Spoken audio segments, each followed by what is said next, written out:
Yo mga Tagalog, ngayong araw samahan nyo kaming mga Batangas vlogger upang magkaribok sa Kamaynilaan. Grabe naman yan!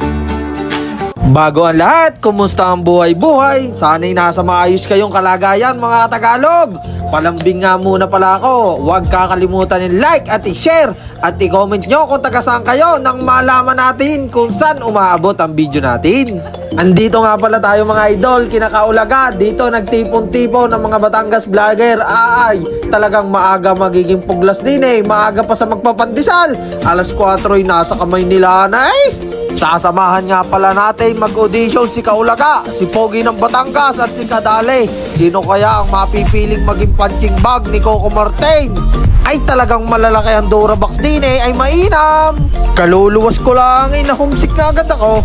Talagang mahaba ang pinila din eh, karami pala nag-a-apply na maging artista. Ay matutunghayan nyo ang Super Tagalog!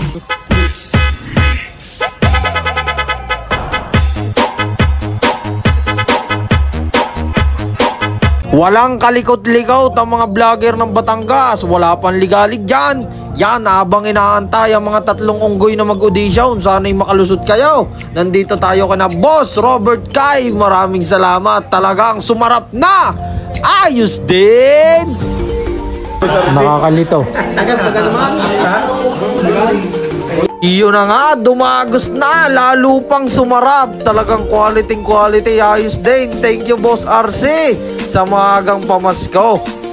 Talagang bisting-bisti diyan sa bago mong polo, Pogi ng Batangas. Ay, nagkakahalaga naman 80k. Ay, talagang grabe naman yon. Ine, at pauwi na kami. Talagang na-homesick na din eh. Ay, kulang na lang din eh ako magparehistro eh. Talagang pagkakatraffic. Talagang ubos ang enerhiya bago makauwi. Eh, para naglaro ng 10 bises ay mainam. Ayos din.